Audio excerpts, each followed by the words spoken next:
Chapter 1. Kenna. There is a small wooden cross staked into the ground on the side of the road with the date of his death written on it. Scotty would hate it. I bet his mother put it there. Can you pull over? The driver slows down and brings the cab to a stop. I get out and walk back to where the cross is. I shake it side to side until the dirt loosens around it, and then I pull it out of the ground. Did he die in this very spot? Or did he die in the road? I didn't pay attention to the details during the pre-trial.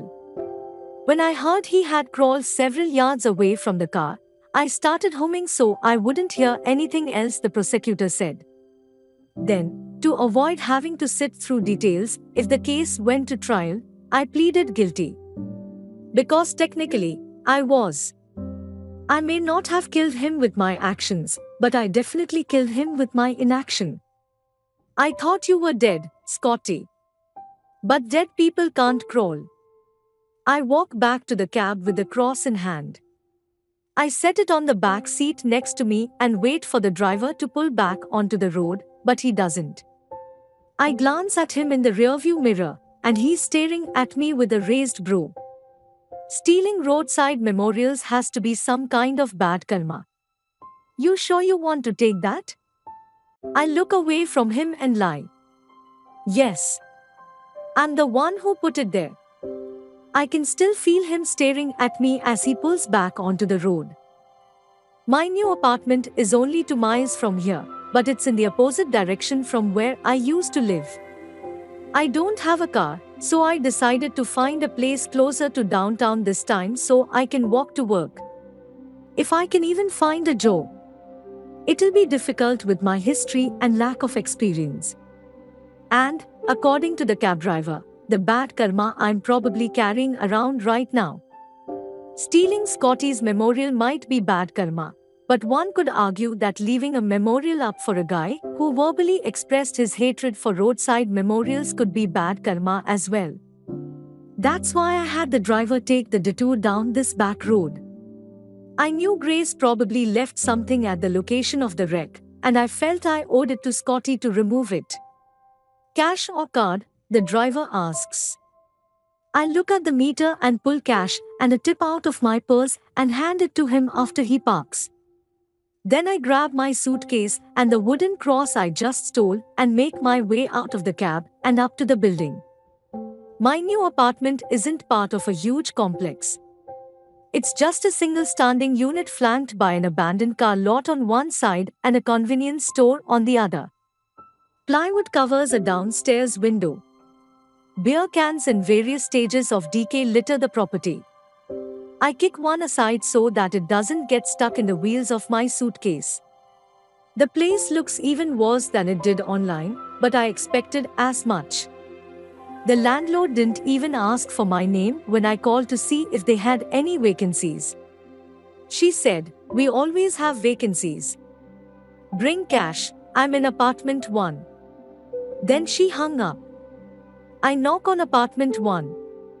There's a cat in the window staring at me. It's so motionless I start to wonder if it's a statue, but then it blinks and slinks away. The door opens, and an older, tiny woman stares up at me with a disgruntled look about her. She has colors in her hair and lipstick smeared to her nose. I don't need anything you're selling. I stare at the lipstick, noting how it's bleeding into the wrinkles hugging her mouth. I called last week about an apartment. You said you'd have one available. Recognition flashes on the woman's prune-like face. She makes a HMPH sound while looking me up and down. Didn't expect you to look like this. I don't know what to make of her comment. I look down at my jeans and t-shirt while she walks away from the door for a few seconds. She comes back with a zipper pouch. $5.50 a month. First and last month's rent is due today. I count out the money and hand it to her. There is no lease? She laughs, stuffing the cash into her pouch. You're in apartment 6. She points a finger up. That's right above me, So keep it down, I go to bed early. What utilities are included? Water and trash, but you cover electric. It's on now, you have 3 days to get it switched into your name. Deposit is $250 to the light company. Fuck. 3 days to come up with $250? I'm starting to question my decision to come back so soon, but when I was released from transitional housing, I had two choices: spend all my money trying to survive in that town, or drive the 300 miles and spend all my money in this one. I'd rather be in the town that holds all the people once connected to Scotty. The woman takes a step back into her apartment. Welcome to Paradise Apartments. I will bring you a kitten once you get settled. I immediately put my hand on her door to prevent her from closing it. Wait. What? A kitten? Yeah, a kitten. Like a cat, but smaller. I step away from her door like it'll somehow protect me from what she just said. No, thank you. I don't want a kitten. I have too many. I don't want a kitten, I repeat. Who wouldn't want a kitten? Me. She huffs, like my response is completely unreasonable. I will make you a deal, she says. I will leave the electric on for 2 weeks if you take a kitten. What in the hell kind of place is this?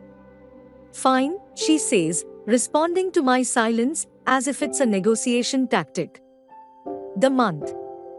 I will leave the electric on for the whole month if you just take one kitten. She walks into her apartment but leaves the door open. I don't want a kitten at all, ever, but not having to spend $250 on an electricity deposit this month would be worth several kittens. She reappears with a small black and orange kitten. She places it in my hands. There you go. My name is Ruth if you need anything, but try not to need anything. She goes to close her door again. Wait.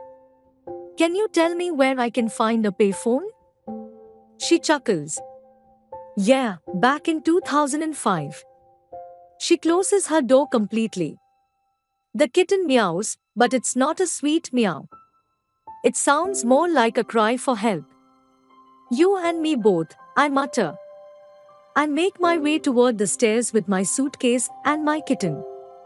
Maybe I should have held out a few more months before coming back here. I worked to save up just over $2,000, but most of that was spent on moving here. I should have saved up more. What if I don't find a job right away? And now I'm tasked with the responsibility of keeping a kitten alive. My life just became 10 times more difficult than it was yesterday. I make it up to the apartment with the kitten clinging to my shirt. I insert the key in the lock and have to use both hands to pull on the door and get the key to turn. When I push open the door to my new apartment, I hold my breath, afraid of what it's going to smell like. I flip on the light switch and look around, releasing my breath slowly. There is not much of a smell. That's both good and bad. There is a couch in the living room, but that's literally all there is. A small living room, an even smaller kitchen, no dining room. No bedroom. It's an efficiency apartment with a closet and a bathroom so small the toilet touches the tub. The place is a dump. A 500 square foot absolute shithole, but it's a step up for me. I have gone from sharing a 100 square foot cell with a roommate, to living in transitional housing with 6 roommates, to a 500 square foot apartment I can call my own. I'm 26 years old, and this is the first time I have ever officially lived somewhere alone. It's both terrifying and liberating. I don't know if I can afford this place after the month is up, but I'm going to try. Even if that means applying to every business I walk past. Having my own apartment can only serve to help as I plead my case to the landries. It'll show I'm independent now. Even if that independence will be a struggle. The kitten wants down, so I put her on the floor in the living room. She walks around, crying out for whoever she left downstairs. I feel a pang in my chest as I watch her searching corners for a way out.